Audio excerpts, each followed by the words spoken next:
All right, we're live. You can say hi to the camera if you want. Hi.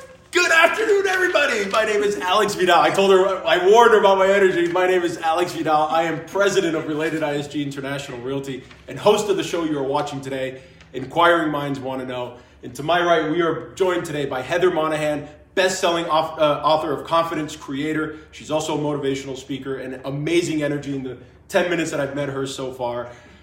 Today's interview, as always, brought to you by Related ISG International Realty. If you want to work with a broker who is connected to some of the best business, real estate, motivation, confidence, mindset minds, not only in Miami, but in the country, call me, text me, DM me. And today we're doing something special I didn't forget. Ask your questions down below as we go through, as you're watching this video, whether you're watching it live or later. Heather is going to be answering any questions that you may have. In about a day or two, we're going to pick a winner. And we're going to send you an autographed copy by Heather. Heather, you ready? All right, I'm ready to go. Let's do it. High five. All right. 10, 15 minutes. Here we go. We have 8 questions for her. Heather, from your beginnings in Massachusetts to Miami today with several stops in between, tell us a little bit about the path to owning your own company, Boss and Heels, which I love the name. Thank you. And becoming the author of your book, Confidence Creator. It's been a wild ride, to say the least. I've been all over the country. I was in corporate America for over 20 years and really followed that linear path of advancement from sales rep to sales leader to executive vice president and chief revenue officer. And I thought I had that whole corporate thing mapped out. Mm-hmm. And I did. I was named one of the most influential women in radio in 2017. I had done a really amazing job, been promoted 3 times at the same company in 14 years, and had made it to the C-suite. And when the CEO I reported to became ill, he decided to promote his daughter. So it was only a few minutes before I got the phone call that my job was no longer needed anymore, and neither was I. So that was really the catalyst to say, okay, am I going to go back to what I've always done and just go to another company, within that media world and industry? Or was I going to take the biggest risk of my life and say, I'm going to start something new. I'm going to go out and be a rookie at 40. I was 43 at the time. I'm 44 now. And start all over as a beginner. And I did. Hold on. So this explosion that you've had in your business has only been over, that's the one thing I didn't check how long you've been the owner of your own company. That's been only a year. It's a little over a year now. July 27th, 2017 is the day I got fired. And it was really that next month where I figured out, okay, I'm going to start my own company. I'm going to write a book, and really started putting things in motion. How awesome is that? In a year, how quickly can your life can change completely overnight. My whole life, I was a corporate America sales leader. If you Google me right now, I show up as an author. And that blows my mind away all the time. In a year? In a year. That's how powerful time and year goes by really quick too. It does. Here we are about, celebrating the end of the year. Now, you have a quote that says, the way we choose to approach life is influenced heavily by the lens through which we view the world. Sure. So tell us about the systems that you have in place to stay in that positive and motivated state of mind, especially through all the changes that you went through. Oh yeah, no, let's not sugarcoat it. It's not changes. It's definitely hard times and adversity. I, like everyone else, we're all going to face adversity and challenges in life. That's just part of the program, right? Mm-hmm. So there are certain things you can do for yourself to elevate yourself and pick yourself up when you're not feeling your best, which I have a lot of experience with. And one of the things I learned was from my son.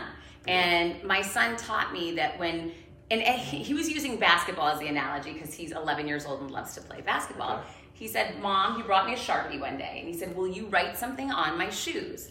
And I thought, oh, what is he up to now? And he had me write, you can do all things, on his game shoes. And when I asked him, I said, why did you have me do that? He said, Mom, not everyone can feel like LeBron James the entire game. I might get down on myself at some point, and that's when I'll look down and I'll remember I can do all things. How cool is that? So he taught himself how to pick himself back up by leaving himself a reminder, and I ripped and ran with that. And I put notes in my phone and all around my house, and I really strategically place positive messaging throughout my life so that I can influence myself when I might need it. How awesome. So you have one son who's 11. I do. I have 4 boys. Oh my gosh. So I have a 21-year-old. Wow. So that's why I had him at 19 when I got into real estate. And my wife and I now have an 11-year-old, and we have 8-year-old twins. Holy hands. Non-stop. So let's talk confidence, since the name of your book is Confidence Creator. You recently said that confidence is not, they will like me, But confidence is, I'll be fine if they don't. Yeah. So what's your advice to our audience on how to build confidence? Oh my gosh, I have so many different ways for you. Number one, fire the villains in your life. Everybody has a villain out there, and some of you might have a lot. Depending on when I look back on my life, there were different times. I had a lot of villains in my life. And getting rid of those negative people that are trying so hard to pull you down and hold you back will allow you to take off and allow positive people to start showing up, positive opportunities that you were blocking when you were letting someone really hold you back. So firing the villains is critical to really establish confidence and elevate yourself. It's so important. Stop apologizing. For a long time, and I use the example of working out at Barry's boot camp. When you go to grab the weights, it's like mayhem and everyone's bumping into each other. And I was, I'm sorry. And I finally stopped and said, why do I feel like crap when I go to get the weights? I feel like I'm to blame when I'm bumping into people. That doesn't make any sense. So I flipped that and started at first with, excuse me, which when you do that at first, you're saying, well, that wasn't that hard, but I feel much better about myself. Then I would notice I'd go to the Apple store and the line was so long, of course. And the young lady that was waiting, when you finally get up there and it's your turn, she says, I'm so sorry that you had to wait. And I said to her, well, how about saying this instead? Thank you so much for your patience. I'm so glad you're here.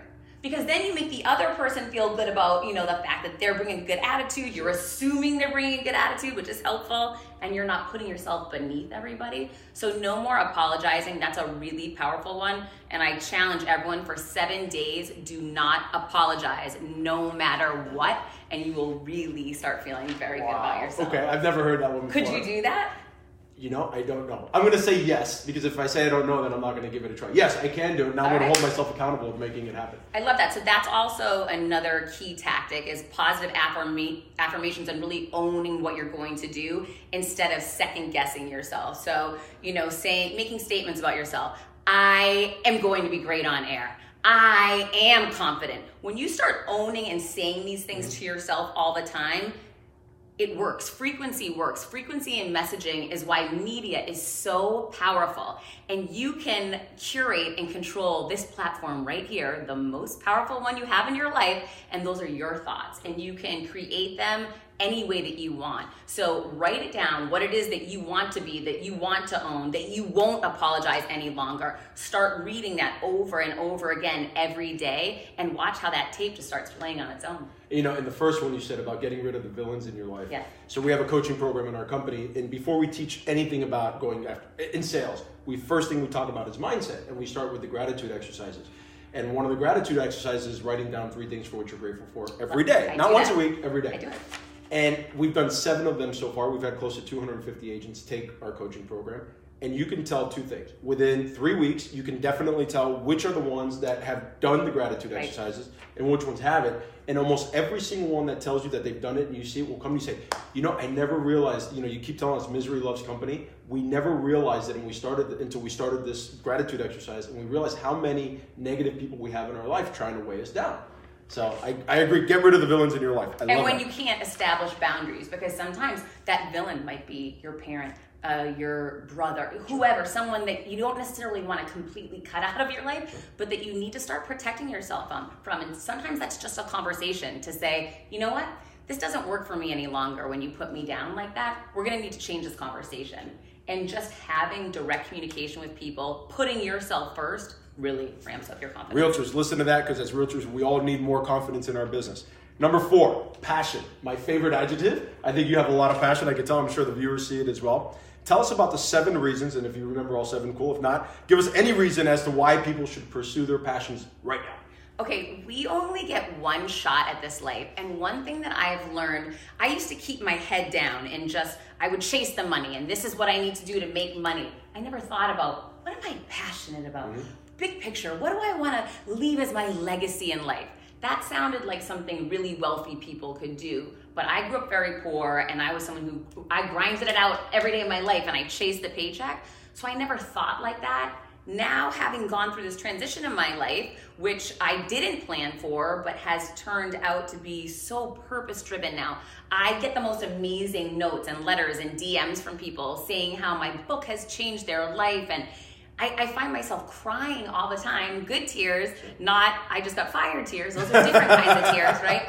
And I'm realizing I lived so many years in a non-passionate, non-purposeful way. Life was happening to me, and now I'm deciding where it goes, and it means so much more, and people notice it around you. It shifts your energy. So if you realize that you've got this one finite window and one time to live, take the moment to pick your head up, define and identify what is your passion, what really matters to you.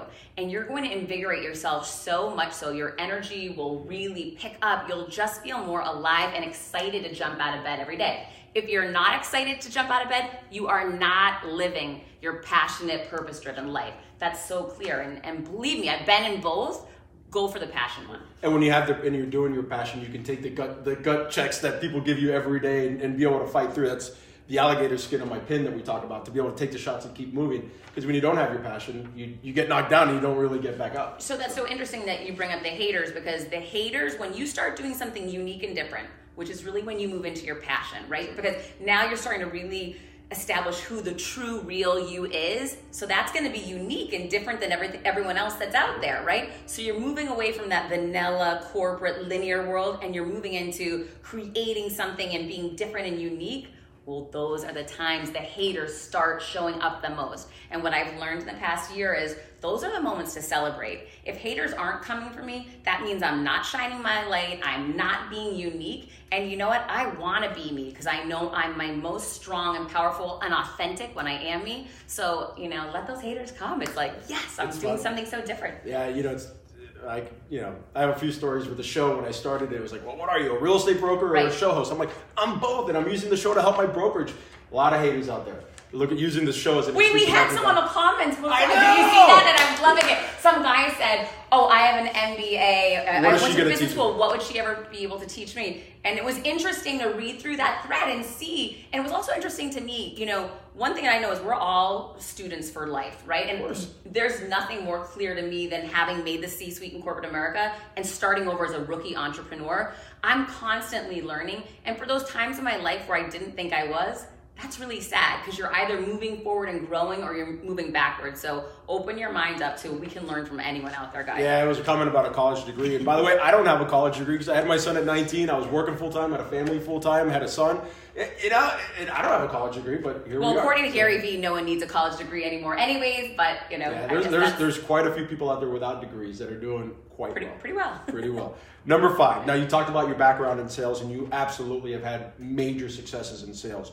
What are some keys to becoming a great salesperson? Okay, first of all, I don't care what your job is, you're in sales. I'm now an author and a speaker, and I'm in sales. And I've realized there are so many great books out there in the world, but there aren't a lot of authors that are great salespeople. Mm-hmm. So their books don't ever reach the amount of people that they could potentially affect and have a larger, impact. So being a salesperson is something you have to realize.